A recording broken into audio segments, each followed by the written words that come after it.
कभी सोचा है कि कानून किसी चीज को क्राइम कैसे मानता है या फिर किसी को सजा देने के पीछे आखिर सोच क्या होती है? तो आज हम इसी के बारे में बात करने वाले हैं।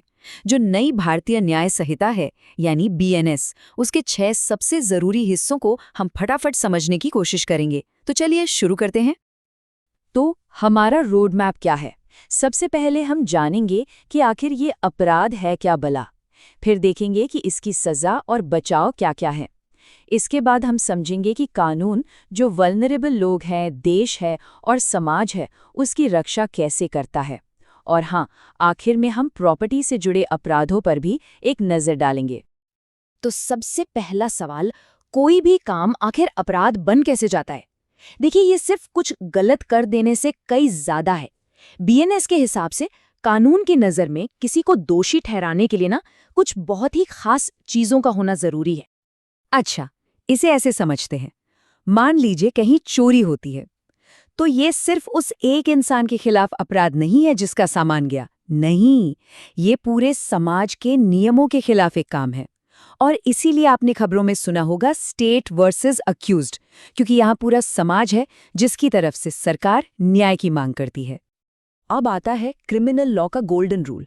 किसी भी अपराध के लिए हमेशा 2 चीजें चाहिए, एक गिल्टी एक्ट यानी गलत काम, और दूसरा गिल्टी माइंड यानी गलत इरादा। मतलब सिर्फ बुरा सोचने की सजा नहीं मिल सकती, और अगर मान लीजिए गलती से कुछ हो जाए तो वो भी आमतौर पर अपराध नहीं होता। इन दोनों का एक साथ होना बहुत जरूरी है। देखिए, कोई भी अपराध एक सोच से शुरू होता है, ठीक है? इसकी कोई सजा नहीं, तैयारी की भी अक्सर कोई सजा नहीं होती। लेकिन जैसे ही कोई उस अपराध को करने के लिए एक ठोस कदम उठाता है, मतलब कि अटेम्प्ट या कोशिश करता है, बस वहीं पर कानून हरकत में आ जाता है। समझ लीजिए यही वो लाइन है जिसे पार करते ही लीगल एक्शन शुरू हो जाता है। अच्छा, तो मान लीजिए अपराध साबित हो गया, अब आगे क्या? और क्या कुछ ऐसे हालात भी हो सकते हैं जहां एक साफ साफ गलत काम असल में अपराध न माना जाए? चलिए अब बीएनएस में सजा और बचाव की दुनिया को भी थोड़ा समझ लेते हैं। देखिए, सजा का मतलब सिर्फ बदला लेना नहीं है। इसके पीछे 4 मेन आइडियाज हैं। पहला, दूसरों को डराना ताकि वो ऐसा ना करें। दूसरा, अपराधी को दोबारा अपराध करने से रोकना।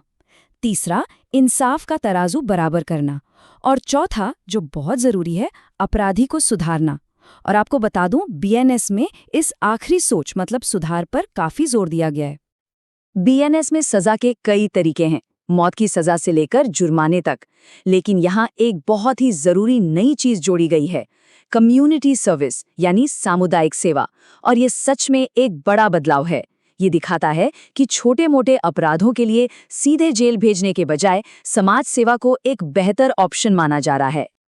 अच्छा, याद है हमने गिल्टी माइंड या गलत इरादे की बात की थी? तो कानून ये मानता है कि कुछ लोग, जैसे बहुत छोटे बच्चे, वो अपराध करने का इरादा बना ही नहीं सकते। इसीलिए एक 7 साल के बच्चे पर लीगली किसी अपराध का इल्जाम नहीं लगाया जा सकता। इसे कहते हैं एब्सोल्यूट इम्यूनिटी। कहते हैं कि किसी भी समाज की असली पहचान इस बात से होती है कि वो अपने सबसे कमजोर लोगों की रक्षा कैसे करता है। तो चलिए अब हम बीएनएस के उस हिस्से को देखते हैं जो महिलाओं, बच्चों और इंसानी शरीर के खिलाफ होने वाले अपराधों से जुड़ा है। ये एक बहुत ही जरूरी कानूनी सिद्धांत है। डर में दी गई सहमति नहीं होती। बीएनएस इस बात को बिल्कुल साफ करता है कि असली सहमति मतलब जेन्युइन कंसेंट वो अपनी पूरी मर्जी से, बिना किसी दबाव के और सोच समझकर दी जानी चाहिए। सिर्फ चुप रहना या विरोध न करना सहमति बिल्कुल नहीं है। तो कल्पेबल होमिसाइड और मर्डर, इसमें फर्क क्या है? देखिए, ये सब इरादे का खेल है। सवाल ये है कि क्या किसी ने जानबूझकर किसी को मारने का इरादा किया था? अगर हाँ, तो वो मर्डर है। या फिर उसमें ऐसा कुछ किया जिससे वो जानता था कि मौत हो सकती है, पर उसका सीधा इरादा मारने का नहीं था। ये छोटा सा फर्क सजा में जमीन आसमान का अंतर ला सकता है। बीएनएस जो है वो दहेज हत्या जैसे गंभीर अपराधों पर खास ध्यान देता है। यहाँ कानून एक अंदाजा लगाकर चलता है कि अगर किसी महिला की शादी के 7 साल के अंदर अननेचुरल हालात में मौत हो जाती है और उसे दहेज के लिए तंग किया जा रहा था, तो इसे एक बहुत ही गंभीर अपराध माना जाएगा। ये कानून खास तौर पर महिलाओं की सुरक्षा के लिए बनाया गया है। अभी तक हम बात कर रहे थे एक व्यक्ति की, लेकिन कानून सिर्फ एक इंसान की रक्षा नहीं करता, यह उस पूरे समाज की भी रक्षा करता है जिसने हम सब रहते हैं। तो अब हम उन अपराधों को देखेंगे जो सीधे सीधे देश और समाज की शांति को चुनौती देते हैं, जैसे कि दंगे और आतंकवाद। यहाँ एक बड़ी दिलचस्प बात है। कभी-कभी अपराध करने के लिए आपको कुछ करने की जरूरत भी नहीं होती। अगर 5 या उससे ज्यादा लोग किसी गैर कानूनी मकसद से एक जगह सिर्फ इकट्ठा होते हैं, तो उनका इकट्ठा होना ही गैर कानूनी मान लिया जाता है, भले ही उन्होंने अभी तक कुछ किया ना हो। ये है इरादे की ताकत। और जब इसी गैर कानूनी भीड़ का इरादा हिंसा में बदल जाता है, तो ये दंगे का रूप ले लेता है। बस यही वो पल है जब एक गलत इरादा एक खतरनाक और हिंसक कार्यवाही बन जाता है, और जाहिर है कानून इसे बहुत ही गंभीरता से लेता है। चलिए अब बात करते हैं उन कानूनों की जो हमारी रोजमर्रा की जिंदगी पर सीधा असर डालते हैं।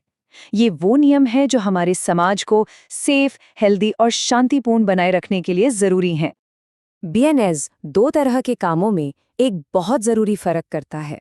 एक वो जो पब्लिक हेल्थ को नुकसान पहुंचाते हैं, जैसे दूध में मिलावट करना, और दूसरे वो जो लापरवाही की वजह से पब्लिक सेफ्टी के लिए खतरा बनते हैं, जैसे भीड़-भाड़ वाले बाजार में तेज बस चलाना। पब्लिक न्यूसेंस या सार्वजनिक उपद्रव, ये कुछ भी हो सकता है जो आम जनता को परेशान करे या नुकसान पहुंचाए, जैसे देर रात को जोर-जोर से म्यूजिक चलाना या फिर खतरनाक पोल्यूशन फैलाना। और सबसे जरूरी बात यह है कि अदालतों ने ये बिल्कुल साफ किया है कि जो लोकल अथॉरिटीज हैं, उनकी जिम्मेदारी है कि वो ऐसी परेशानियों को रोकें। और अब हम आ गए हैं अपने आखिरी सेक्शन पर। इसमें हम देखेंगे कि बीएनएस 3P की रक्षा कैसे करता है। वो 3P क्या है? हमारी प्रॉपर्टी यानी संपत्ति, हमारे पेपर यानी दस्तावेज, और हमारी प्रेस्टीज यानी हमारी प्रतिष्ठा। प्रॉपर्टी से जुड़े सारे अपराध एक जैसे नहीं होते। देखिए, एक सिंपल चोरी अलग बात है, लेकिन जब आप इसमें डर का एलिमेंट जोड़ देते हैं तो ये बन जाता है एक्सटॉर्शन यानी जबरन वसूली। अब इसमें हिंसा भी जोड़ दें तो ये हो गई रॉबरी।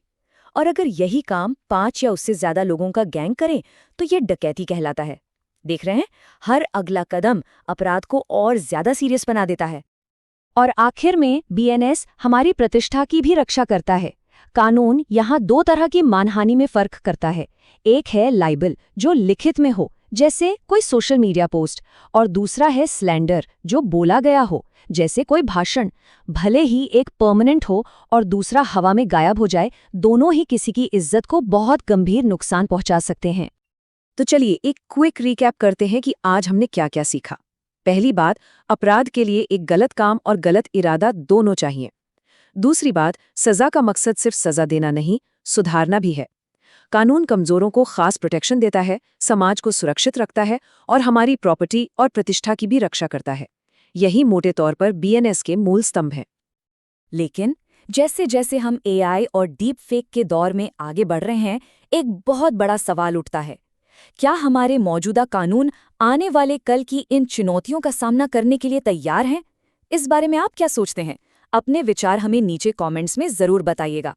और हाँ, अगर आपको ये जानकारी काम की लगी हो तो प्लीज़ इसे लाइक करें, शेयर करें और ऐसे ही और विश्लेषण के लिए सब्सक्राइब करना ना भूलें। बहुत बहुत शुक्रिया।